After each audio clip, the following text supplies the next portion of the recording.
Hello everyone. In this video, I will show you how to change the background color in Affinity Designer. First, open the Affinity Designer app.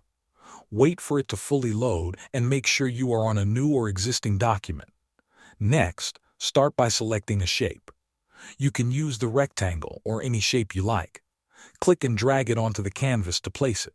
Make sure the shape covers the area you want to use as your background. After that, go to the top left of the screen and select the Artboard tool. Once the Artboard tool is selected, look at the top menu and click on Insert Artboard. A new artboard will be added to your canvas.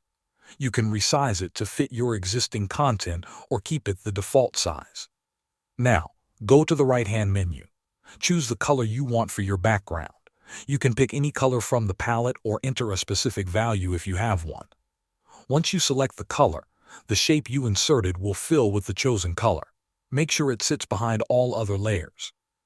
Now your background color is changed. You can repeat these steps to change it again or use different colors for different artboards. Thanks for watching.